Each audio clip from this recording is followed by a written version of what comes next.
Cecilia Requena nos acompaña esta tarde. ¿Cómo está, diputada? Buenas tardes. Diego Montaño la saluda. Diego, buenas tardes. Un gusto estar aquí con ustedes, con toda su audiencia y gracias por no acompañarnos en hablar de estos temas con la rigurosidad que se requiere, porque eso es muy importante para poder avanzar.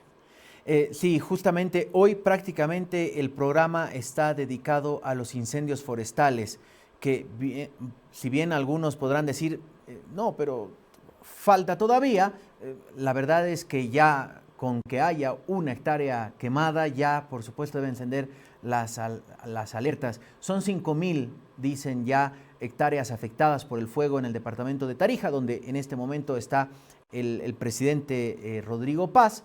Y hablábamos con la presidenta de la Asamblea Legislativa Departamental, María René Álvarez, que fue justamente compartió la Asamblea Legislativa en la anterior legislatura con usted, y ella hablaba y ponía la mirada todavía en el denominado paquete de leyes incendiarias, que continúan vigentes. El director de la Fundación Tierra, con quien acabamos de terminar el contacto, también decía, todo está intacto, todo está dado para que este año, sumado al Super Niño, tengamos que hablar de incendios forestales. Diputada, usted que viene hace tiempo trabajando en este tema, ¿qué son este paquete de leyes incendiarias? ¿Qué dicen estas normas y por qué no se ha podido cambiarlas? Bien, empezaré por decir que yo, por supuesto que coincido con los temores expresados por Chumacero de la Fundación Tierra, por Juan Pablo Chumacero, y ojalá nos equivoquemos. Ojalá nos equivoquemos. El único problema con equivocarse, sería una ventaja, es que hay gente que entiende todo mal y entonces dice, anunciaron que iba a haber sequía y incendios, pero no hay tantos incendios, no es tan grave ni más grave que el año pasado, entonces exageran, son unos alarmistas, ¿no? En fin, el catastrofismo. Mire, se lo digo, Diego, porque lo he estado escuchando al menos 3 veces en las últimas semanas, viniendo de personas que están en los medios de comunicación boliviana, los medios de comunicación bolivianos serían con mucho peso, personas con mucho peso, y que de pronto se ponen a decir que tal vez no es tan grave y a relativizar la ciencia, haciéndose eco de algo que no es casual, que es una línea que ha venido desde por ejemplo, derecha del presidente Trump, que se han dedicado a decir que el cambio climático primero era un invento para que ONG saquen plata y para asustar a la gente y para impedir el desarrollo de los Estados Unidos y de otros países, en fin. Y luego ya cuando las evidencias como las estamos viendo son tan graves, entonces sí, es que no es acción humana. Digo esto porque no es lo que usted me ha preguntado, pero necesito decirlo porque me preocupa mucho la confusión que se genera. Nunca los científicos van a hacer predicciones, ni siquiera con el niño, pero sí probabilidades. Entonces, si hay un año que se teme que haya como este, incendio, sequía, y finalmente no hay, no se confundan. Qué bien que no haya hecho, no haya sido así. El año pasado no ha sido muy duro, ha llovido mucho más, por lo menos de manera mucho más distribuida. Pero no quiere decir que la tendencia no sea la que es, y la que es grave. Es grave y en realidad está más acelerada de lo que la mayor parte de los modelos decían. Habiendo dicho eso como introducción, yo quisiera entonces responder que sí, efectivamente, salvo una condición generada por el Tribunal Agroambiental, que es la pausa ecológica, que se logró en 2 vías, yo recuerdo bien eso, pero bueno, ahora está una pausa ecológica vigente justamente a raíz de un accionar de la ex diputada María René Álvarez y otras entidades de la sociedad civil que pidieron protección del jaguar y a raíz de la protección del jaguar dijeron una pausa ecológica en todo el área de distribución del jaguar, áreas protegidas, territorios indígenas y si no me equivoco, sitios Ramsar y ese tipo de lugares. O sea, pausa ecológica quiere decir que no debiera haber autorización de quemas. El problema es que no está precisa esa área de distribución del jaguar, pero es así que no se está cumpliendo porque la ABT está dando autorizaciones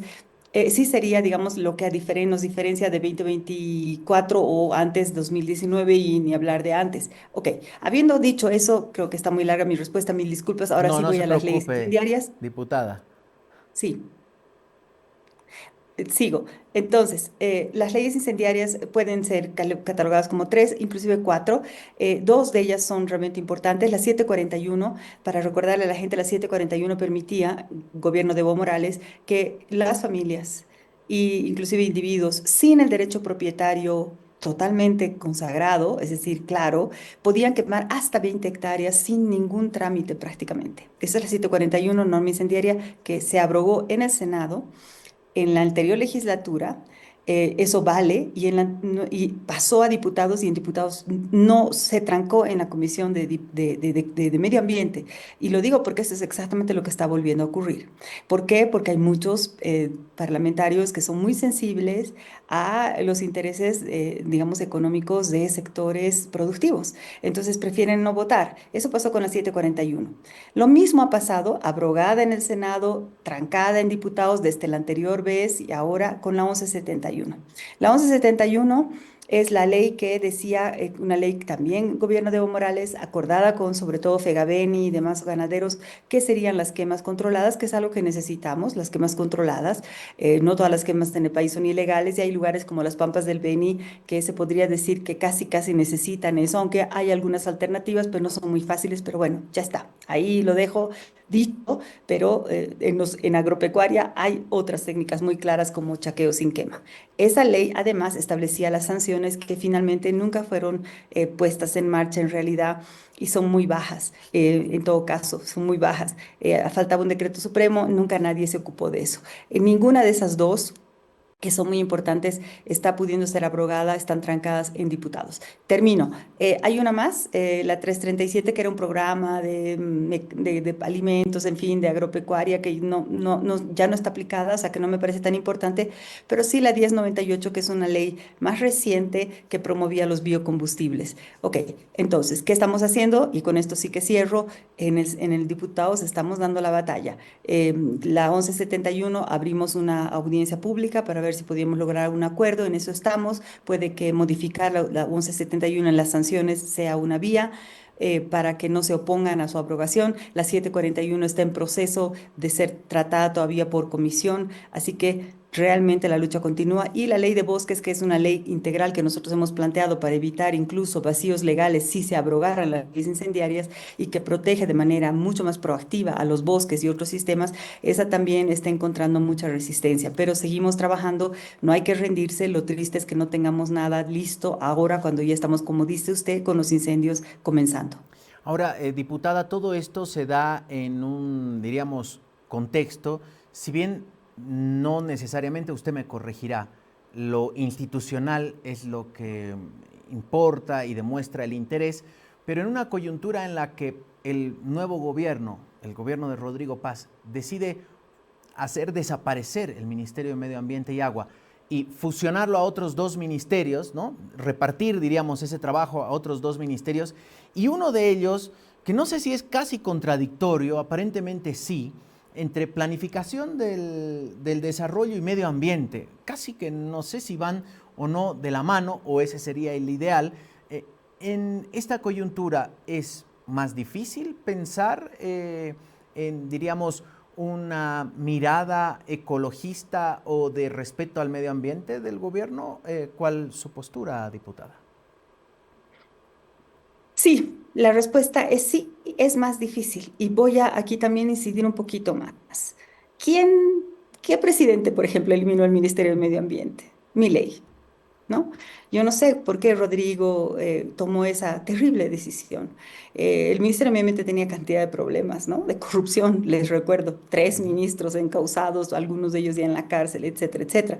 Pero eso no es pues razón para quitarle al país en el siglo XXI, cuando buena parte de los desafíos y también de las oportunidades más importantes para este país vienen justamente de lo que se conoce como ambiental, que es básicamente la base de la vida, la base base de soporte de la vida, el agua, los suelos, las lluvias, no sé si alguien puede decir que puede vivir sin eso o que el desarrollo se puede hacer sin eso. Y es exactamente lo que estamos haciendo, destruyendo eso, destruyendo nuestras fuentes de agua, destruyendo nuestros bosques vía deforestación, vía incendios, estamos acabando con nuestros suelos porque tenemos unas prácticas agropecuarias en general desastrosas, salvo las que son maravillosas, como Alto Beni y Palos Blancos. Necesitamos pues un ministerio, y no es tanto la institución solamente, sino una persona que se siente en el gabinete, porque al final ese es un ministro, y que puede defender la perspectiva ambiental. Y se lo digo yo, todo el tiempo hay que defender la perspectiva ambiental del supuesto desarrollo, ¿no ve? De hecho, buena parte de las normas incendiarias, no lo he mencionado, se hacían en nombre del desarrollo y de la seguridad alimentaria. De eso, así se habla. Seguridad alimentaria, estamos, ¿no? La marcha al norte de La Paz, muchos así lo ven. Vamos a deforestar y vamos a plantar. Incluso el gobierno de Arce promovió la plantación en la 1098 de palma africana. Y la gente mira en el desarrollo, ¿no? Azúcar, deforestando el lugar más biodiverso del mundo, el bosque más valioso, pues azúcar, caña de azúcar. Entonces, lo que le digo es, lamentablemente, hay que estar todo el tiempo defendiendo de esos planes de desarrollo agropecuario, mineros, hidrocarburíferos, al agua, a todo esto que es fundamental, que es irreemplazable, ¿no? Irreemplazable. Bueno, y entonces es muy grave que no haya alguien así en el gabinete. Lo otro, además, como usted bien dice, el tema ambiental ha quedado desguazado en dos ministerios. El de planificación, que yo hubiera querido que se llame planificación del desarrollo sostenible, por lo menos para señalizar, ¿no? Más allá de la hipocresía de mucha de nuestra institucionalidad, señalizar que estamos hablando de desarrollo sostenible. No, quitaron la palabra sostenible y lo dejaron Ministerio de Planificación y Medio Ambiente. No, de nada. Y agua ha quedado en el Ministerio de Desarrollo Productivo, ¿no? O sea, ¿cómo podemos hablar de medio ambiente sin agua? No, no, es que no está bien planteado y es un problema que expresa la visión que lamentablemente mi ex colega y ahora presidente por eso parece tener, que al final subsidiarizar el tema ambiental en lo productivo y en la planificación es lo mejor. Termino. Yo creo que un ministerio de planificación del desarrollo sostenible que tenga esa categoría y que por tanto dé las líneas al de desarrollo productivo y de desarrollo hidrocarburífero y de minería sería mejor. Eso es lo que tuvimos en su momento en los 90. Nadie quiere acordarse de esas épocas porque están un poco demonizadas. Pero ahí tuvimos el primer Ministerio de Desarrollo Sostenible del mundo entero. Y a mí esa idea me parece bien porque es entonces un ministerio rector, pero no es el caso del Ministerio de Desarrollo, sin sostenible, más medio ambiente pegado y que finalmente están haciendo lo que pueden los viceministros y algunos directores, en fin, no voy a negarlo. De hecho, han hecho un plan de preparación y mitigación de incendios y qué sé yo, pero otra cosa es tener una visión del el asunto de la sostenibilidad como corazón de la gestión pública, que eso es lo que yo no veo. Ahora, diputada, usted que estuvo en la anterior legislatura, ya ha mostrado una radiografía de la mirada, por lo menos institucional, y la postura institucional del Ejecutivo. En el Legislativo, ¿usted se siente más sola o más acompañada en esta legislación respecto a la anterior ocasión que estuvo allí? Qué buena pregunta me hace Diego. No me siento mucho mejor que en la anterior legislatura. Primero debo decirle a la gente algo que la gente a veces no quiere ni escuchar. Las condiciones de trabajo en la Asamblea son muy malas. Es decir, no tenemos equipo, no tenemos asesores. En diputados usted tiene una sola persona a la que le puede pagar muy poquito, que apenas puede ser un ayudante, y listo.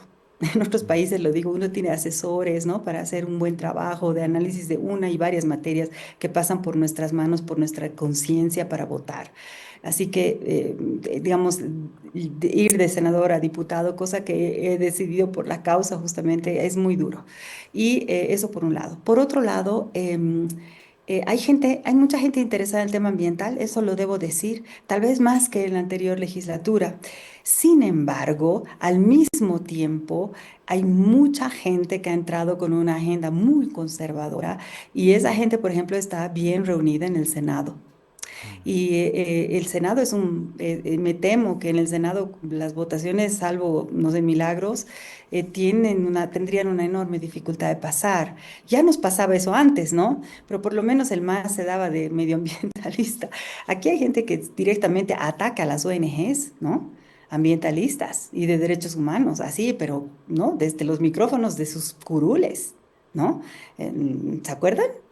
Las acusaciones que han hecho, Mm. ¿no? Con una marcha y qué sé yo. Bueno, entonces tenemos gente combativa ya, ¿no? Un poco que corresponde a esa visión de haber quitado el Ministerio de Desarrollo de Medio Ambiente y estas ideas, ¿no? De que lo ambiental es woke, ¿no? De que esta izquierda, que son los zurdos de tal por cual, Ujú. que, en fin, o sea, que el desarrollo, ni le cuento las historias que escucho y es wow. Escucha Eso en el antes no hemiciclo, estaba tan fuerte. escucha en el hemiciclo, nos dice. Sí, señor, sí, señor, sí, O, señor. o sea, Sí. diríamos, algunos están bastante atentos a qué dice Trump o Milley y se repite el libreto. Sí, no sé si necesariamente están atentos a lo que dicen ambos presidentes, pero están en una línea Ujú. parecida, ¿no? De discursiva y de iniciativas. Entonces, eso se ha fortalecido y lamentablemente el gobierno incluye en su ejecutivo a gente que, bueno, que tiene, pues, digamos, que muy fácilmente podrían caer en el conflicto de interés también, ¿no? Empresarios, por ejemplo, ¿no? Que Ujú. pueden, que tienen a cargo, que están a cargo de cuestiones ambientales, pero que al mismo tiempo tienen un trabajo legítimo. Por lo demás, no le quito la legitimidad a la empresa privada, ni mucho menos a la grande que da empleo. No se me entienda mal, por favor. Pero llega un momento uno puede estar encontrándose en que, oye, amplío más mi frontera agropecuaria o cumplo con mi rol de servidor público en defensa, por ejemplo, de los derechos a un medio ambiente sano, el derecho fundamentalísimo al agua o a la salud. Yo veo que se está imponiendo esta idea de que además estamos en crisis y siempre en crisis salimos por el extractivismo reforzado, ¿no? Entonces, cavar los más huecos en la tierra, destruir más bosque porque se supone que eso es desarrollo, en fin, lamentablemente no se entiende que el desarrollo también puede ocurrir con el bosque en pie, como demuestran Palos Blancos y Alto Beni. Exportan cacao y café al mercado más exigente del mundo entero. Y nos alimentan a La Paz, por ejemplo, porque no solo producen cuestiones de exportación y mucho menos monocultivos, deforestadores. O sea que hay en el Beni hay ganaderos que están y haciendo enormes esfuerzos por la sostenibilidad y lo están logrando. En Santa Cruz tenemos el caso por venir con Azaí, ¿ve? Pero no es lo que se promueve y hay autoridades que están del lado de, lamentablemente, monocultivos. Entonces, ese sí es un problema. Es estratégico para el país, no solo ambiental. Eh, Diputada, finalmente, y le agradecemos mucho la honestidad de siempre, más aún para hablar de esto que, como usted dice, para muchos el tema medioambiental, como retrataba el presidente estadounidense, son cuentos chinos, así lo decía, y que es un Sí. invento de no sé quién, casi como la tierra plana, ¿no? O que la tierra es redonda, para muchos que aún siguen debate, pero volviendo a lo nuestro, diputada, ¿qué momentos hay que estar atentos? ¿Qué fechas para ver los resultados del trabajo que está realizando la comisión en la que usted está y a qué hitos hay que estar atentos para volver a conversar? Diego, gracias otra vez por la pregunta. Si usted me pone en esa situación, le diré, bueno, salvo momentos específicos que creo que va a valer la pena informar, por ejemplo, la votación sobre la abrogación del 1171, que ha Ujú. sido demorada porque convocamos a la audiencia pública, como le comenté. Esa tiene que ocurrir en cualquier momento. Vamos a estar informando de otros hitos, por ejemplo, cuando la 741 finalmente pase a la comisión, que es algo que no ha pasado, y la 1098 que todavía no ha sido repuesta. Bien, habiendo dicho eso, también si la ley de bosques, nosotros estamos en reunión justamente mañana para tratar de replantear la ley de bosques de manera de no toparnos con la misma pared de incomprensión, porque la ley de bosques nuestra tenía unas sanciones más altas, por ejemplo, y uy, eso, no. No, y las sanciones era a la quema ilegal, ¿no? No pero no, es que es muy difícil y ponen todo su poder estas organizaciones, mandan cartas, en fin, asustan a todo el mundo y la gente bueno, o lo diré de manera más, en reconocimiento, tienen argumentos que que mucha gente finalmente cree, ¿no? O sea, dice, bueno, es la única manera de desarrollar, nosotros no estamos en contra del desarrollo, más bien es al revés, el desarrollo solo puede ser sostenible, si no, el desarrollo no es desarrollo, es autodestrucción. pero hasta que nos entendamos en eso y en las cuestiones más de corto plazo, de que si sanciones, yo no creo que las sanciones resuelvan el problema, creo que hay que tener incentivos. Bien, entonces les voy a mandar, perdón, les voy a mantener al tanto de ese proceso también. Ahora bien, habiendo dicho eso, en este momento yo creo que es menester atender a lo que está haciendo la Asamblea el momento que lleguen las leyes sectoriales. Porque si llega una ley de minería, una ley hidrocarburífera y una ley de electricidad y una ley marco de inversiones que no están tomando en cuenta el factor de la vida, de cuidar el agua, que va a ser irreemplazable en este siglo, ahí hay que alertarse y eso está ocurriendo, estamos en ese proceso, o sea, muy pronto. Además de los incendios, hay que estar muy atentos a esto, y como ustedes saben, lo de la minería que es constante, ¿no? La contaminación minera es cotidiana, usted puede encontrar cada día. Entonces, en suma, hay un seguimiento constante a lo que está pasando, al desastre, hay un seguimiento agudo por el asunto de los incendios y hay un seguimiento estratégico que tiene que ver con las leyes sectoriales y estas otras leyes que estarían llegando a la Asamblea en cualquier momento. Diputada, gracias como siempre, un placer, un fuerte abrazo y hasta otro momento, esperemos, con mejores noticias para esta casa común, que es la única que tenemos. Que así Gracias, sea, me gustó ese cierre, que haya mejores noticias. Hasta la próxima. gracias Cecilia Requena, diputada de la Alianza Unidad, que nos daba esa lista, ¿no? La 1171, la 337, la 1098 y la 741. ¿Cuándo se tratará su abrogación? Hay que estar atentos.